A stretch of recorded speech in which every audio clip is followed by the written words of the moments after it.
life. Assalamu alaikum. I want to talk about the chaos I saw in Makkah because of the number of people. It was Ramadan, and obviously you know what it's like. It's absolutely jam-packed with people. But what happened is during the construction of the Haram, a lot of the places were not accessible because they're not finished yet, and it was so hot. It was scorching hot at the peak of the summer, and there was nowhere to pray inside the air-conditioned part of the Haram. So I was trying to find somewhere to pray, and I knew I'm stuck outside in the heat and there's no way to get in because it's all closed off. But then people got really restless because they just can't bear the heat. There is no shade outside, so there's no like any shelter at all. And I didn't have any prep for that. I didn't have an umbrella, and so many other people didn't. So people got restless and they're trying to get into the Haram. So they're trying to climb over the construction site, the building site, and climb over the fence to get in, which is crazy. Yeah, but people were doing it, and you know the police are trying to, security guys are trying to stop people to get in because it's going to overflow. There's going to be too many people inside. Just make sure you bring your umbrella with you in this kind of heat. Obviously fasting, so we can't drink anything. If it's not Ramadan, bring plenty of water with you and find somewhere. Come here early. If you can come here 4 hours early for Jummah, the better, because they just lock down the Haram because there's just too many people to handle. But there's a day looking for shade, can't find shade. But the Day of Judgment, there'll be no shade other than the shade of Allah. And may Allah put us under that shade that day, that difficult day. So they're like, why don't you guys just pray outside? There is no space inside, but people, obviously because of the heat, they're desperate, they want to get inside. So they're trying their best somehow to get inside. Some of them are climbing over, some of them are pushing, trying to push the doors. And one guy, I don't know how he thought of this, he just managed to open one of the, you know, the huge doors. He managed to open one of the doors, and as soon as he opened it, everyone ran in. I ran in as well. And then the security came and they closed the door, but we got in, and there was actually space inside, so I don't know why it was blocked off. But that's one of the things that happened at the Friday Jummah prayer. But after the Jummah prayer, outside on the streets, completely packed out with people. You know, there's hardly anywhere to walk. So I was looking for somewhere to go. There are literally hundreds of thousands of people here, and the roads get closed off. So you just have to go with the flow, whichever direction they lead you. You just have to wait until they clear the roads for you to go where you need to go. So I walked into one of the shopping malls, and there's massive queues for food. But unfortunately, in such a pure place, the only thing you can get is junk food.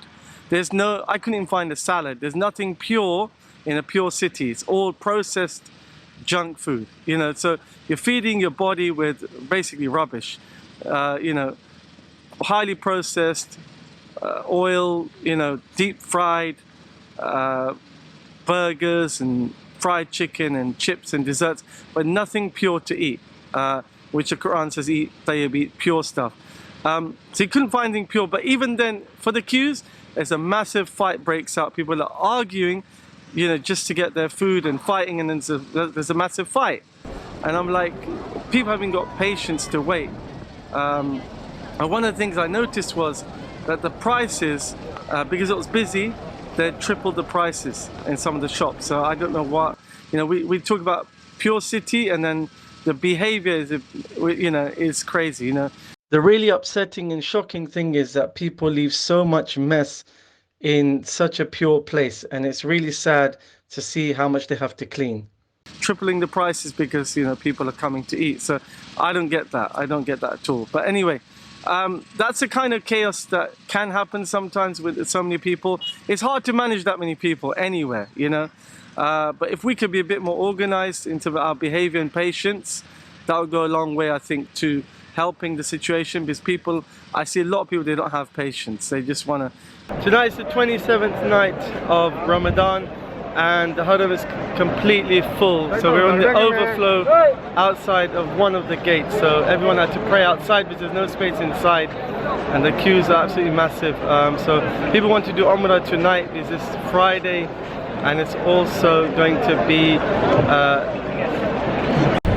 I don't know how this happened, but someone opened one of the side doors and then everybody just rushed in, so it ended up inside one of the air-conditioned halls. Alhamdulillah. I don't know, that was just making du'as that Allah make it easy, and just randomly one of the doors opened. Somebody just opened one of the doors that's not meant to be open, and just a lot of people ran in and then they shut the doors again.